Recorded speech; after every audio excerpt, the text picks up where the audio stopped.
to Fantasy Filmball. My name is Dyl, and since we just wrapped up 2024, why not look ahead to 2025 at all of the major films hitting the domestic box office this year? And I have to say, there are so many movies that come out theatrically, I'm not really going to be able to talk about all of them inside this video. So what I'm going to do is only talk about the films that have confirmed release dates at this moment. Sadly, that means I'm not going to be able to talk about The Smashing Machine, directed by one of the Safdie brothers, starring The Rock in his, Oscar baity type role, or the new Knives Out mystery, because Netflix, they don't really give those dates, and sometimes those films don't even come out theatrically, which really sucks. So if you want to hear about a lot of these Oscar contenders and movies that don't have confirmed release dates but could be major factors in both the award season and potentially even be sleeper box office hits, I recommend you to check out Matt's video that he did on the channel looking ahead to next year's Oscar race. He talked about over 100 films that could possibly score an Oscar nomination, whether that's in Best Picture, an above the line category,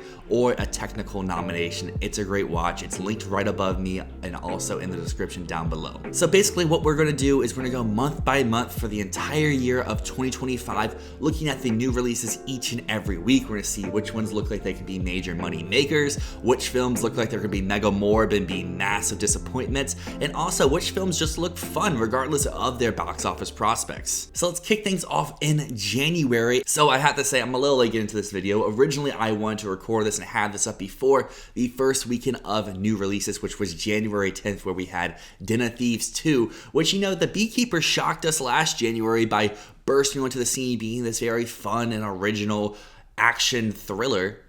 And I haven't seen the new Den of Thieves yet. I'll go see it maybe next week, the week after that. But it's got O'Shea Jackson Jr., it's got Gerard Butler, who doesn't love some Jerry Kino, and this one seems to be doing okay at the box office, and it could be fun. Why don't we give it a shot? That then moves us to the 17th of January, where we will have two wide releases. The first one being Wolfman, which I actually see the day as I am recording this at a press screening, and I have to say, the trailers, they don't look good. Everyone's been saying that online since the first one came out, and we've had a glimpse at the Wolfman design through Halloween Horror Nights last year. I was actually there at the event when they had the meet and greet out, and yeah, it did not look very good. But what I have to say is Leigh Whannell, this man has a proven track record, because you can say what you want about the promotional material for Wolfman right now, but The Invisible Man, that was a banger. His Insidious movies all slap. Upgrade was amazing, and then his writing credits with James Wan through the Saw movies have all been pretty great, and there's no real reason to doubt him now with Wolfman, even though yes, the trailers and stuff, they don't look great, but Leigh Whannell, this man only cooks. Yeah, I was wrong. It wasn't that good. And then our other release this weekend will be the One of Them Days comedy, Keke Palmer, SZA. Unlike last year where we had some early bangers that got close to $100 million domestically, I think we're going to have to wait a little bit until we have our first film that really explodes at the box office. And yeah, that exploding in the box office is not going to happen the next week of January 24th, because the two films that we have are Flight Risk and Presence, and they're kind of two very different films. Presence is a movie that I have already seen, and I loved it. Steven Soderbergh, he's back, again, filming on an iPhone, and what I really love about Presence is the atmosphere that it builds. It puts you into basically the POV of the ghost. I don't want to spoil too much about the movie. The trailer's out there. Watch it. See if it's up your alley. The movie, in my opinion, is great. On the opposite side, though, we have Flight Risk with Marky Mark, directed by Mel Gibson, and this film has been delayed and delayed and delayed, and it's one I could see making some money, but the fact that it keeps being delayed, it's being dropped here in January, and I haven't really seen much promo for it around this time, as we're less than 10 days out from release.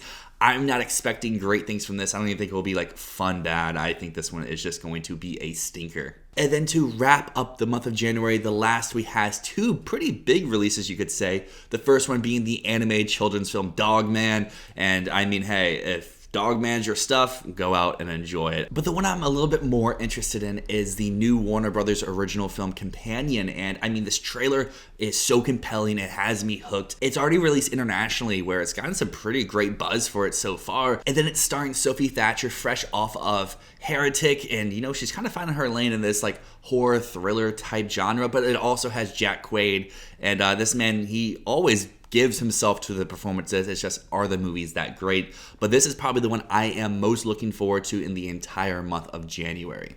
But you may have noticed January seems a little light for wide releases, and that's because a lot of awards movies continue to expand throughout the month of January. So some stuff that may have been limited for like New York and LA in December now is going out for more people. We just had Better Man come out, and that's when I saw at the Philadelphia Film Festival. And overall, movie's kind of whatever. It's kind of a generic biopic, just throw a monkey into it. But as the notoriety has been happening for the last week, and I'm happy it's happening for it, because that rock DJ sequence is just the stuff of legends. It's what these musical biopics should be all about. And even if Better Man crashes and burns at the box office, at least we have that sequence, and that sequence hopefully can drive traction to the film once it hits streaming. In addition to Better Man, which isn't really a real awards contender, we have Nickel Boys, which I hope continues to build buzz to lead to an eventual Best Picture nomination. And then we have films like September 5 and The Brutalist, which I just caught in IMAX, and I've seen it twice now. You can see my thoughts elsewhere on the channel, but this is a movie that I hope does really well for itself at the domestic box office, because 3.5 hours long, intermission, the old school style of cinema returning back here in the 2020s. Even if you don't love this movie, you have to respect the swings that it's going for. And that's now going to move us to the month of February, where on the 7th we have a double feature of love, you can kind of call it. The first one being the slasher film Heart Eyes, and the other one being the action comedy Love Hurt starring Ke Huy Quan. Both these movies don't look very good, but I feel like they'll be very compelling for, like what I said, a double feature. You kind of get two ends of the books of what these bad blockbusters can really be, and maybe they surprise. Maybe they're actually great. And speaking of great, the 14th is Valentine's Day weekend, and this brings us a few new films. The first one being the new MCU, Brave New World, Captain America, and I kind of tease saying great. This one does not look great. What I will say is that last trailer does look really compelling until they get outside in front of those trees, and then it starts to look pretty generic like the rest of the MCU, but I'm open to giving it a shot. I like Anthony Mackie, and I'm really excited to see what he does now in a leading role inside of the film Marvel Cinematic Universe. We've already seen him on TV. This time we get him for film. And on the flip side, we have Paddington in Peru. He finally makes his way stateside after opening up internationally in December. And Paddington films, they're always so fun, and I'm very interested to see how this Paddington kind of feels, because the previous ones were directed by Paul King, and he has this such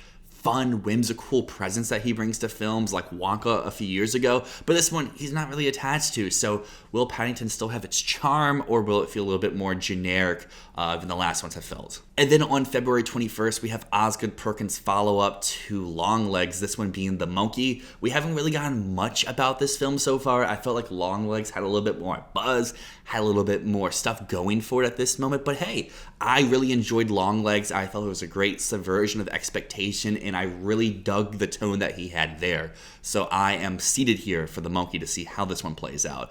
And then we have the long-delayed Zachary Levi starring Unbreakable Boy. And Zachary Levi, a lot of people don't like him. He has a lot of movies coming out this year, and probably a lot more bombs to attach to his filmography. But speaking of delays, to close out February on the 18th, we have The Day the Earth Blew Up, which finally brings the Looney Tunes back to theaters. There was all that talk about Coyote versus Acme. Then this film got delayed too and being sold off. We don't really know what Warner Brothers is really doing with this franchise, but hey, at least someone picked up this movie. It's bringing it to release. Some people have seen it already. There's been people lauding it as amazing. There's been people saying it's very mid. We found out for ourselves at the end of February. That now kicks us into the month of March, which I will say back in 2024, the month of March was just a banger for box office revenue and for some great films. I mean, Warner Brothers blessed us kicking off this month with Dune Part 2, but then we also got Godzilla vs. Kong and Kung Fu Panda 4 in this month last year. So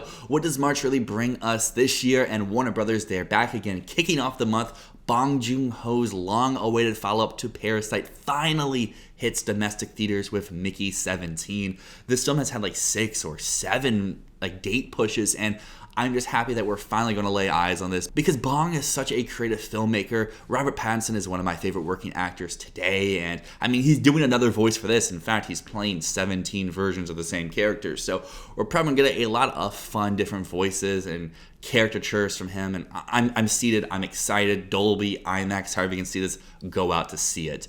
Then on the 14th, A24 is back with Opus starring Io, and then we have Steven Soderbergh with his second movie of 2025 being Black Bag. This one does not look as fun or engaging or as creative as Presence does, but hey, Soderbergh, this guy knows what he's doing. Continuing throughout March, the 21st brings us three very different movies. Alto Nights, which has Robert De Niro in it. There's a trailer online. It's not on YouTube, but it's online. Doesn't look great. Then we have Magazine Dreams with Jonathan Majors. A whole lot of controversy around this film, but Briarcliff is kind of cementing themselves as the studio that will take on films that no one else wants to. They did The Apprentice in 2024. They had Magazine Dreams here in 2025. And the biggest film coming out on the 21st of March will be Snow White, the Disney live-action remake starring Rachel Zegler and Gal Gadot. And what I have to say, sadly, is it seems like Rachel Zegler can't really catch a break when it comes to theatrical releases. West Side Story probably would have done better money if it didn't come out during COVID and during a time where all the energy in the box office was feeding more towards Spider-Man, and everything else in that time really didn't do great. Then she had Shazam last year, which flopped on its face. And I mean, I've already mentioned Paddington and Perot. She was supposed to be in that movie, but due to the actor strike, she had to drop out. And then Y2K last year basically came and went, which was a huge disappointment for me because that was when I was super excited for it, and I left super underwhelmed. But I will say she's had one hit to her name. The latest Hunger Games movie was on her back, and she carried that to a pretty great domestic and international performance. Snow White, hopefully that does better for her, but the trailers don't look great. And I mean, hey, Disney live action, sometimes they make money, sometimes they crash and burn. And closing out the month of March, Jason Statham is back on the 28th with another Kino movie. We had The Beekeeper last year, which I've already talked about. That movie is great. You can watch it anywhere, a theater, at home, on an airplane, and it still hits so hard. It's original, it's fun, it's creative, and he's back with the same team this time around for A Working Man. The trailer, again, looks fun. It looks crazy. It looks like typical Jason Statham, but as someone who likes typical Jason Statham movies, this one seems really up my alley. And then we have A24's Death of Unicorn, which has a very fun trailer. I saw it ahead of The Brutalist the other day when I rewatched that film. This one stars Paul Rudd, Jenna Ortega, and again, a very fun and whimsical ensemble cast. And this is one I could see not being a huge hit for A24, but if they send this film out to wide release, it could traction some notoriety and get some butts in the seats and be a pretty decently sized, like Heretic type hit for them. And now we're going to hit the month of April. This is where we're going to get some major films hitting the theatrical market. On the 3rd is the Minecraft movie, and this is going to be my bold swing of this year. The kind of like I made for Twisters last year is where I said, hey, Twisters is going to be a mega hit. It's going to be in the top 4 grossers of last summer, and no one really was backing that. And yes, Twisters did kind of falter when we go internationally, but domestically it was a big hit. This year I'm saying both domestically and internationally, Minecraft is going to be a massive movie, and I think will end the year in the top 5, maybe even top 4 grossers worldwide. Yes, I know that first trailer came out and the buzz around it was pretty toxic, was pretty negative, but the second trailer came out, it got more positive reactions. I think even if people won't like this movie, people will go out to see it, to kind of hate watch it. And I think those hate watches will then turn into people actually liking the movie. I think the core fan base is going to go out there, and it's a family film, so the kids are going to bring their parents, and I don't know, I could be way off, but Minecraft is one I feel like will be a massive hit for 2025. Other movies coming out this month on the 11th include the Rami Malek thriller drama action The Amateur, which is kind of turning into the new Speak No Evil, where you get this trailer in front of every new movie you watch. I've gotten this trailer in front of like Mufasa. I got this trailer in front of A Complete Unknown. I got this trailer in front of Nosferatu. Like, it's everywhere. Will that translate to box office receipts? Probably not, but I mean, personally, it looks fun enough, like the type of movie it is. On the same day, we're getting a new Blumhouse horror movie. This one is called Drop. Blumhouse movies are either like super fun and subvert your expectations for like a wild 90 minutes, or they're like the year's worst movies. Drop can really go either way. But hopefully a film that won't be in the year worst, but will be in the year best movies will come out on the 18th, being the new Ryan Coogler movie Sinners, starring Michael B. Jordan. And this film I am super excited for, but I'm also a little nervous because on the flip side of Mickey 17, which has been being pushed around from moving back to moving forward, Sinners keeps getting pushed back. And that could be for a few things. It could be the post-production of the film is taking a little bit longer, as some reports out there have said. It could be that the movie is kind of bad, as some reports out there have said, or it could just be because Warner Brothers doesn't really know what they're doing when it comes to theatrical releases, and they don't really know where to place their movies, which also could be entirely true. But Sinners is one I am super excited for. It's my most anticipated of the entire Q1 of 2024, and I cannot wait to see what Ryan Coogler, Michael B. Jordan, and that entire creative crew cook up this time around. And wrapping up the month of April on the 25th, we have two movies that I don't actually know if they're coming out this year, but according to the numbers, according to Box Office Mojo, they're listed for theatrical release even though we have zero information about them. The first one being Batfleck. He's returning, not doing a Batman movie, but for The Accountant 2.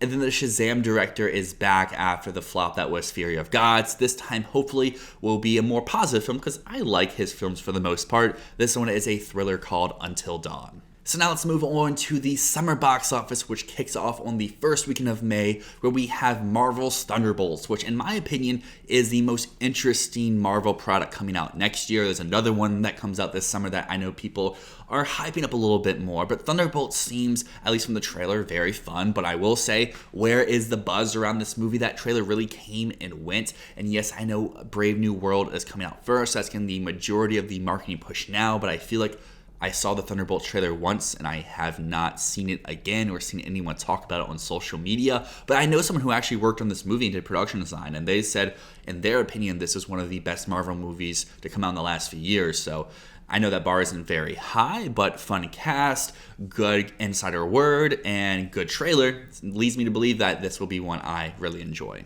The following weekend, we get two films I don't think will be major box office hits, but are very interesting on the flip side of things. The first one being Universal's Golden, about Pharrell Williams' childhood, which was actually filmed right down the street from where I grew up and where I got my first ever job. And I really like the cast, and I really like the cast involved for this one, and it's one I'm very intrigued to see how it plays out. It's one of my most anticipated for the year, and I just hope that this one does better than Piece by Piece at the box office, because I really like that film.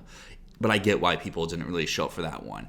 Golden has a fun ensemble cast. I hope that can at least drive some butts to the seats. But talking about a fun cast, Margot Robbie, Colin Farrell, and a film directed by Kogonada called Big Beautiful Journey comes out on May the 9th as well. And Kogonada's never really been a box office director, but when you have Margot Robbie in a movie, people are going to have eyes on it, and we'll see how wide of a release this gets, but it's one that I feel like will be on a lot of people's top 10 anticipated films of 2025 list. But when we talk about anticipated films, May the 16th has my arguably number 2 movie of the entirety of next year, and it's for all the wrong reasons, because May the 16th is going to be known as National Kino Day, at least on the Fantasy Filmball server, because we have Final Destination Bloodlines, which is not the movie I'm talking about, but on its own right has so many memey things about it. But on the very same day, we have The Weeknd, Barry Keoghan, Jenna Ortega, directed by Trey Edward Schultz, the director of Waves, Hurry Up Tomorrow, the movie film that's accompanying his brand new album. The Weeknd is one of my favorite musical artists. I am one of the few people out there who watched The Idol and didn't outwardly despise it. It has its issues, but it also has some really great elements about it. Not really his acting, but I'm very intrigued to see. But I'm very down to see what his film debut is really going to look like, because his music videos in the past have had such a fun and creative vision. Will that carry over to the cinematic landscape? But at least with Trey directing, Waves was such a creative vision, and I love the world it builds and how you feel a part of it. And It Comes at Night is a very divisive movie, but one that worked for me. So Hurry Up Tomorrow. Please, can it be tomorrow yet? But May is not over yet. On the 23rd, we have two major movies. And I'm not saying this is a Barbenheimer, but this is going to be more like Glicked, where people try to make it happen, but it won't happen. Because these two films appeal to such different demographics. They both look fun and creative, at least at first. Lilo and Stitch, we have nothing about it. But I mean, a Stitch live-action movie, people are going to show up for that. And the final Mission Impossible movie, Ethan Hunt, he's back, Tom Cruise. I got faith in this. I think this one's going to be phenomenal. And then on the 25th of May, I'm not going to touch on all of these, but Warner Brothers is a studio that normally has so many major releases coming out every year and dominates the box office. This year, they really don't have much, and they have a lot of slots for undated Warner Brother event film. And the 25th of May is the first of like 5 of these for next year, and wonder if we'll get something or these will just remain undated and Warner Brothers will really take a step back again next year, because they kind of did in 2024 as well after the massive year they had in 2023. But to close out the month of May, on the 30th, we have the TIFF People's Choice Award winner, The Life of Chuck, which will probably go in limited first from Neon. Neon is a studio that's never really done wide right away. They always platform their movies and continue to release them further based on the buzz. But I mean, this one won the PCA. There's people who are going to be out there saying, hey, this is a major Oscar contender for next year. My first reaction is that they delayed it to this year. It probably isn't, but we'll have to see. Neon is releasing that one. But on the wide release side of things, Karate Kid, the new film, is coming out that day. And this is one I think could be a massive sleeper hit that people are just under-predicting across the board, because Cobra Kai has been such a massive hit on television. The Karate Kid is a franchise that has baked in love across many generations, and if this movie is solid, I think people will show up for this one opening weekend, and the legs for it will be amazing. That's going to move us into the month of June. There's not a lot of movies coming out this month, but the movies that are coming out are pretty massive. On the 6th, we have Ballerina, the newest John Wick spinoff.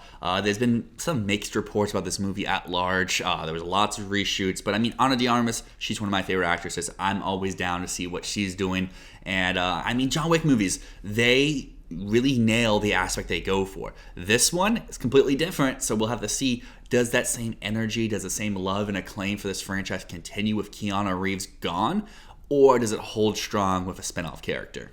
On the 13th of June is where we get a very interesting double feature, because I feel like these two films are appealing to the same crowd, and it's weird that they're coming out on the same day, because I feel like they could either cannibalize each other or they can help in tandem to encourage lots of families to go out for double features that weekend, because we have Pixar's newest Elio, and then we have the film that I think will win the weekend and again be one of the biggest films of all of 2025, the How to Train Your Dragon live action adaptation, which there's a lot of controversy around this film online, at least with hardcore fans of the franchise, which I'm not really. I don't love the How to Train Your Dragon movies, but they're solid. But at least to me, the creative team from the animated films are still here working on this movie, and I doubt he is going to come back and just do a shot-for-shot remake of his animated films. He's made 3 of them.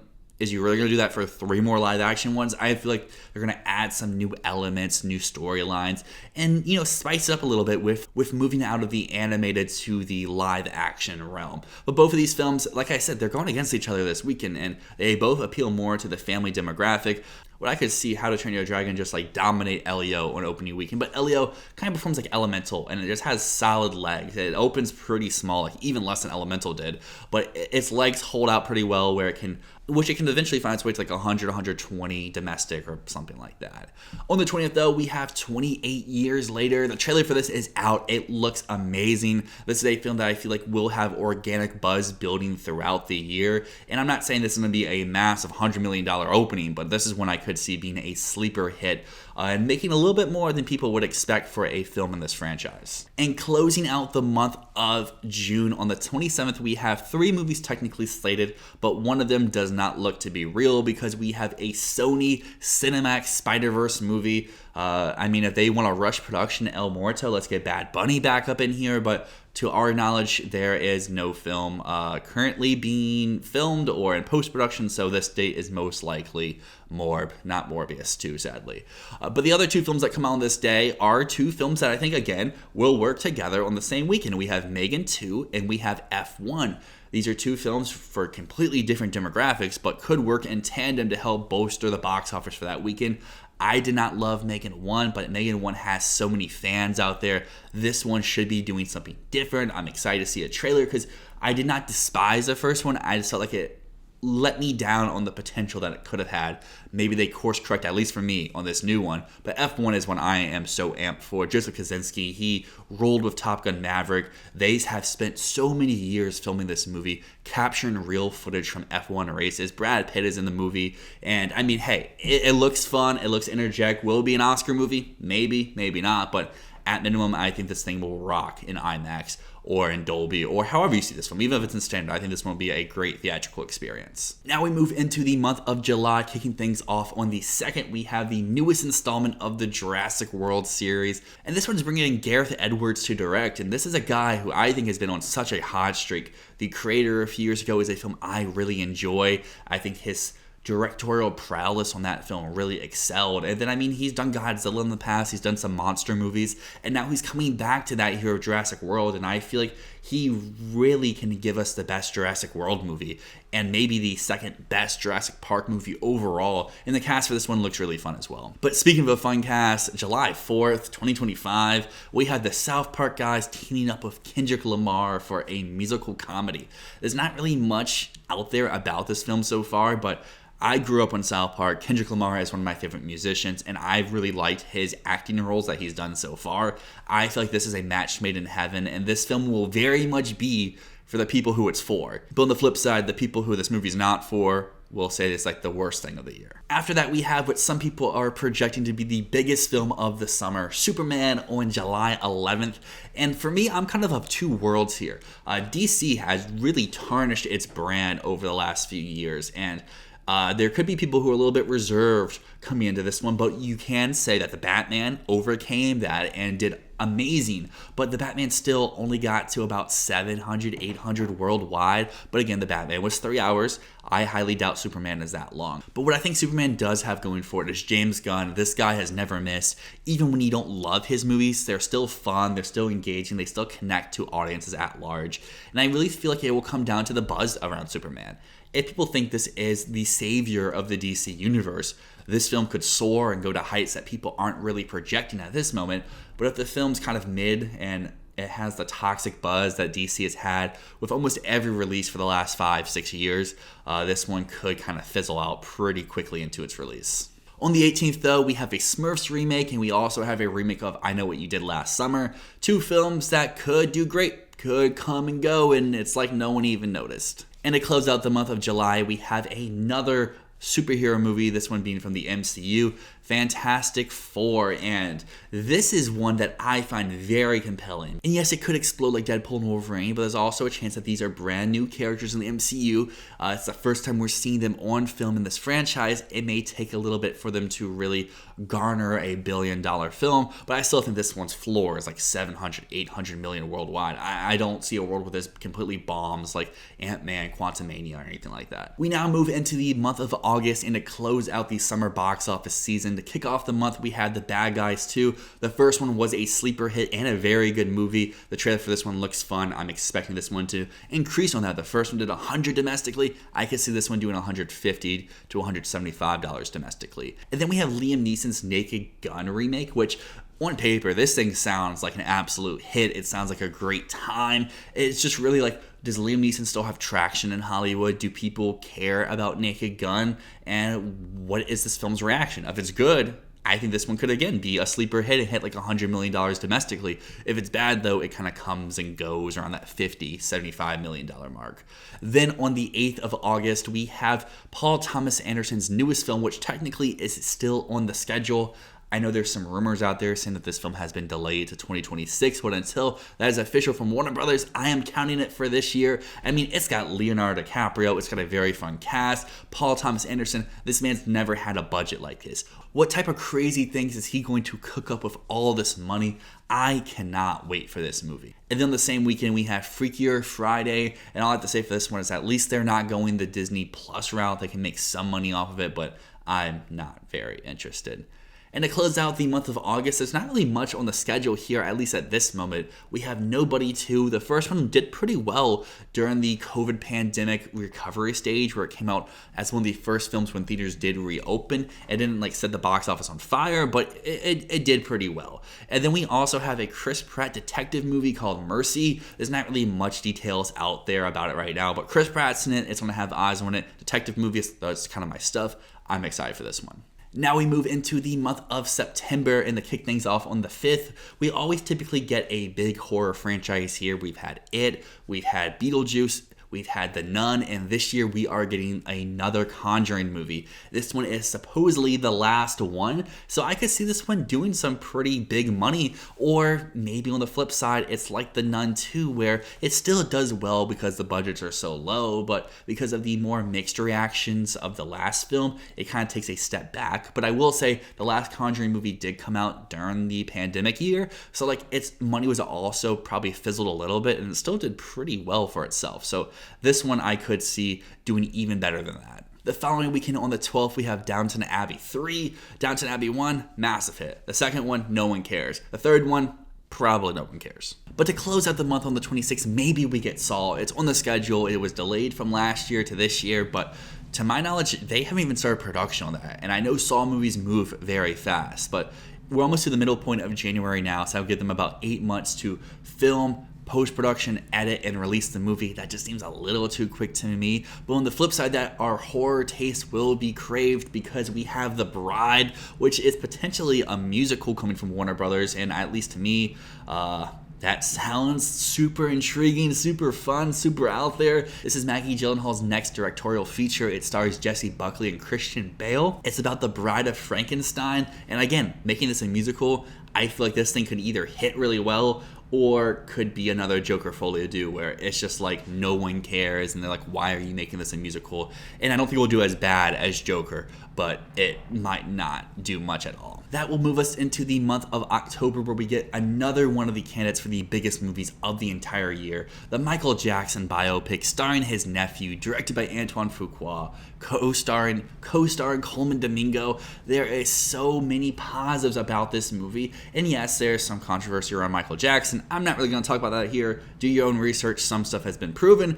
A lot of it has been disproven just for money, but again, not going into too much details here. What I will say is this movie is going to annihilate the box office. $1 billion, I will guarantee it, and I honestly could see this putting up somewhere between Inside Out 2 numbers and getting all the way up to $1.5 billion worldwide. But this other movie sounds very intriguing to me, to say the least. It is a biopic starring Channing Tatum about a fugitive who used to be a United States Army Reserve officer, but then later on he was known as the Roof Man because he would steal from various branches of McDonald's, oddly enough. And one time he was trying to evade the police who were right on his tail, and he decides to hide out in the roof of a Toys R Us store. At least to me, that biopic sounds crazy, fun. Channing Tatum, cool guy, so I'll be there for that. But on the 10th of October, we are going to get 2 more movies with people that you could call cool guys, annoying guys, crazy guys, whatever you really want. Sean Aries, Jared Leto, but Trent Reznor, Atticus Ross, they're doing the score. I am so down for that. On the other side, we have a Ryan Reynolds film called Animal Friends. The plot description at least really reminds me of If from last year, because he becomes friends with animals, and one of them is voiced by Addison Rae. So even if Thanksgiving 2 doesn't come out this year, our Addison Rae cinematic cravings will be satisfied by Animal Friends. The 17th of October will bring us Black Phone 2. Don't know much about this. Felt like the story wrapped up neatly in the first one, but maybe, hey, we're going back in time and doing a prequel. And then we have Aziz Ansari doing a comedy with Keanu Reeves, Seth Rogen, and Keke Palmer called Good Fortune.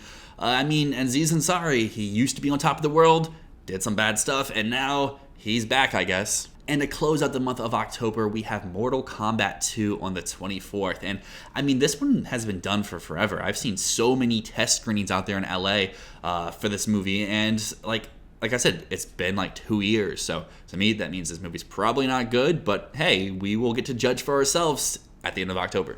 We are almost done here. We have 2 months to go, but if you made it this far inside the video, consider dropping a like, a subscription, comment down below with what films you're most excited for, because there is a lot of great things coming to cinemas in 2025. But diving back inside the video, November the 7th brings us Begonia. Yorgos Lanthimos is getting a wide release on the first week from Focus Features. And this one sounds insane to me on paper. I mean, Yorgos Lanthimos, we always know him as the crazy kooky guy, but this one, he is not writing the screenplay for himself. He's actually getting Will Tracy to adapt a South Korean film this time around, and at least the plot description on this one is so out there, but so up my alley. Two conspiracy-obsessed young men kidnap the high-power CEO of a major company, convinced that she is an alien, intent on destroying planet Earth. Emma Stone, she's playing the CEO. We've seen her shave her head for this role. What could that be about? And then we also have producers on this movie, including Emma Stone, Yorgos Lanthimos, Ari Aster. This movie is going to go crazy, and I'm so there for it. On the same weekend, though, which will probably make more money as the newest Predator movie, Badlands. And hey, Predator is such an up-and-down franchise. It seems like they either craft bangers or they craft stuff that you just forget about in a week. And Prey was great. So Predator, I have high hopes for. Following that, though, on the 14th, we get Now You See Me 3. It's been so long since Now You See Me 2, but as a kid, I loved those movies. Haven't watched them since. I don't know if they really hold up, but I'm down for what they do here this time around with Now You See Me 3. And then on the 21st, we have our chance to, recreate Glicked. Well, this time we don't have Gladiator. We have Running Man, which is Edgar Wright's new film. It's an action comedy starring Glenn Powell, which sounds right up a lot of people's alley. But on the same weekend, as I said, Wicked is back, this time for good. And this one, it will be so interesting to see how the box office plays, because the first Wicked Part 1 has been feasting, soaring, defying gravity at the box office, and it's so popular. Like, the first weekend did 100 million, but the legs on it are insane, at least here domestically.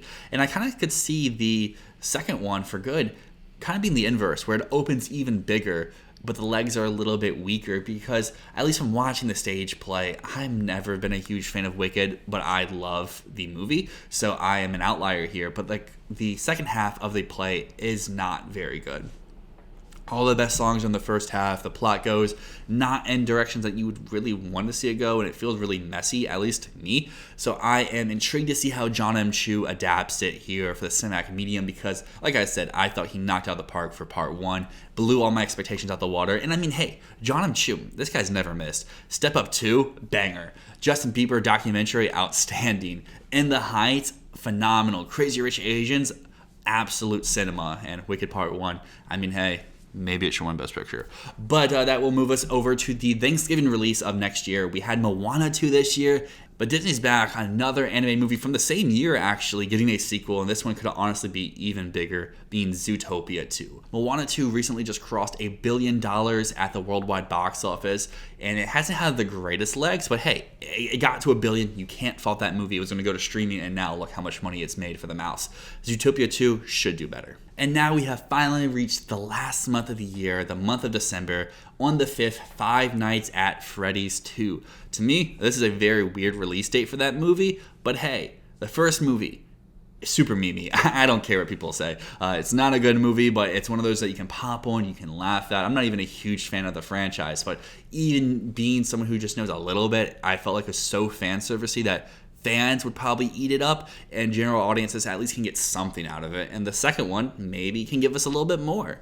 But then on the 19th of December is where we get my most anticipated film of next year, the biggest film of next year, Avatar, Fire and Ash. James Cameron, don't doubt this man. Avatar movies, they have cultural significance, cultural power. These movies are massive. They're going to continue to be massive, and they're going to continue to be the best of whatever year they come out in.